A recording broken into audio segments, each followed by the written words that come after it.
Have you ever wondered what it's like to hear a call from the divine?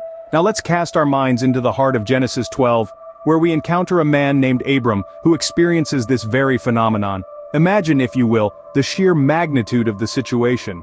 Abram, living in his familiar surroundings, hears a voice from the heavens, a voice of God, commanding him to leave everything he knows behind. This divine call wasn't a whisper in the wind, nor a vague suggestion. It was a clear and direct command. The voice of God, resonating with authority and power, said to Abram, "Go from your country, your people, and your father's household to the land I will show you." This isn't a request, it's a divine directive. Picture yourself in Abram's shoes for a moment. You're asked to leave your home, your family, everything that's familiar and comfortable to you, to venture into the great unknown. That's a monumental task, a task that requires a profound amount of faith and courage. But why Abram? Why was he chosen for such a daunting journey? The answer lies in the promise God made to him, a promise of greatness, of blessings so abundant they would extend to the ends of the earth. But this promise wasn't without its conditions. For Abram to receive these blessings, he had to first step out in faith. What's striking about this divine call is not just the promise that comes with it, but the implicit challenge. The challenge of leaving behind the known, the comfortable, and stepping into uncertainty. The challenge of trusting in God's plan, even when the path forward isn't clear. The divine call Abram received was a test of his faith, his courage, and his obedience. It was a call that would shape the course of his life, and the lives of countless generations to come. Just imagine the courage it took for Abram to respond to such a divine call. But this was not just any journey into the unknown. It was a journey marked by a profound promise, a divine assurance that would transform Abram's life, and in many ways, the course of human history. This promise, this covenant, was God's pledge to Abram, and it's a powerful lesson about the nature of faith and trust in God's plan. Abram was asked to leave everything he knew, to walk into the wilderness, not knowing where he was going, but he wasn't asked to do this without a promise. God said to Abram, "I will make you into a great nation, and I will bless you. I will make your name great, and you will be a blessing." This wasn't just a promise of personal prosperity. It was a promise of profound significance, a promise that Abram's life, his journey, would be a blessing to others. It was a promise that his faith and obedience would lead to blessings not just for him, but for all families on earth. Abram's journey, then, is not just a story of personal faith. It's a story of global significance. It's a story of how one man's faith can have a ripple effect, touching countless lives and shaping the course of history. It's a story that invites us to reflect on our own journeys, our own promises, and the ways in which our faith can touch the lives of those around us. But faith is not just about believing in promises, it's about trusting in the one who makes the promise. Abram didn't know where he was going, but he trusted in God, the one who called him and promised to guide him. He trusted in God's goodness, God's wisdom, and God's faithfulness to fulfill his promises. And so, Abram set out, not knowing where he was going, but trusting in the one who was leading him. He stepped into the unknown, guided not by his own vision but by God's promise. God's promise to Abram was a testament to the incredible journey of faith. It reminds us that faith is not just about believing in promises. It's about trusting in the one who makes the promise. It's about stepping into the unknown, guided not by our own vision, but by the assurance of God's faithfulness.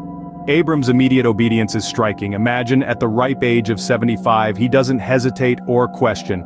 Instead, he gathers his wife Sarai, his nephew Lot, and all their possessions and embarks on a journey to an unknown land solely on God's command. It's a leap of faith, a testament to his deep trust and conviction in God's promise.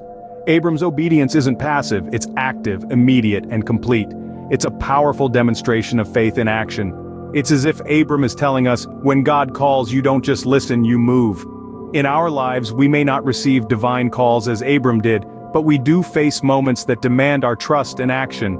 Abram's story serves as a valuable lesson, reminding us to respond with readiness and faith, even when the path ahead is unclear.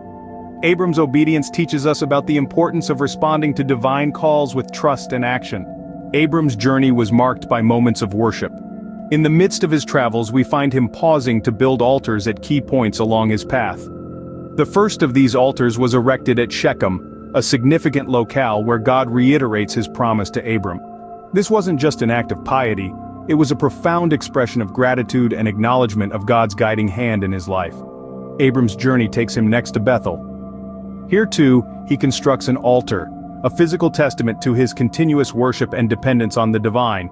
These altars are more than mere structures, they are symbols of Abram's faith, his trust in God's promises, and his gratitude for divine guidance. Even in the face of uncertainty and change, Abram's unwavering faith shines through his acts of worship.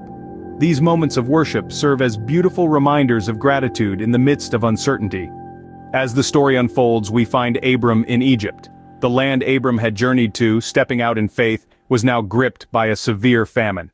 In the face of this hardship, Abram made the decision to go down to Egypt. It was a decision born of necessity, but it also led to a momentous crossroad in Abram's journey. Then a famine struck all the land, and Abram had to go down to Egypt to live there for a while because the famine was severe, we read in Genesis 12:10. This was not just a geographical move, but it also marked a significant shift in Abram's journey of faith. It's a stark reminder that faith is not always about smooth sailing. It often involves navigating through the storms of life. But as Abram approached Egypt, a wave of fear washed over him. He knew the Egyptians would find his wife Sarai attractive, and fearing for his life, he made a controversial decision. He asked Sarai to tell the Egyptians that she was his sister.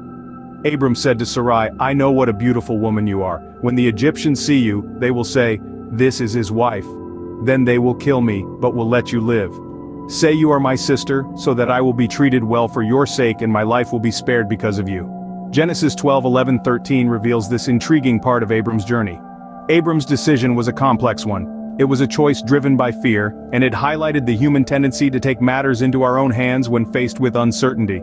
But it also hinted at the deep layers of Abram's faith journey, a journey that was not about perfection, but about growth and learning. Faced with fear for his life, Abram made a decision that would have unforeseen consequences. As we delve deeper into Abram's story in the next scene, we'll explore these consequences and the lessons they have for us today. Opening. Abram's decision led to unexpected consequences. Abram, now in the land of Egypt, faced a situation that he hadn't prepared for. Fear took hold, and he made a decision that was in many ways controversial. He presented Sarai as his sister, rather than his wife, to protect his own life.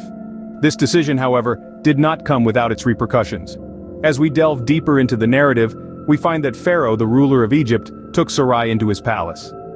Abram's decision to compromise the truth had led to an unforeseen and undesirable outcome. He was safe, yes, but at what cost? His beloved Sarai was now in the palace of another man. But as we know, nothing escapes the eyes of the divine.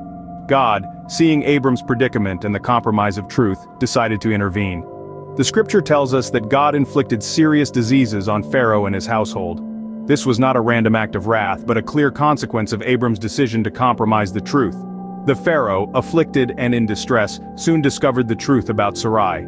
Abram's compromise was revealed, leading to a dramatic turn of events. Pharaoh, realizing the cause of his affliction, sent Abram and Sarai away, freeing them from the entanglement of lies and deceit. This is a powerful moment in Abram's journey. His decision to compromise the truth had led to unforeseen consequences, not just for him, but for others involved. Yet it also showed the mercy and justice of God, who intervened to set things right. So, what can we learn from this part of Abram's journey?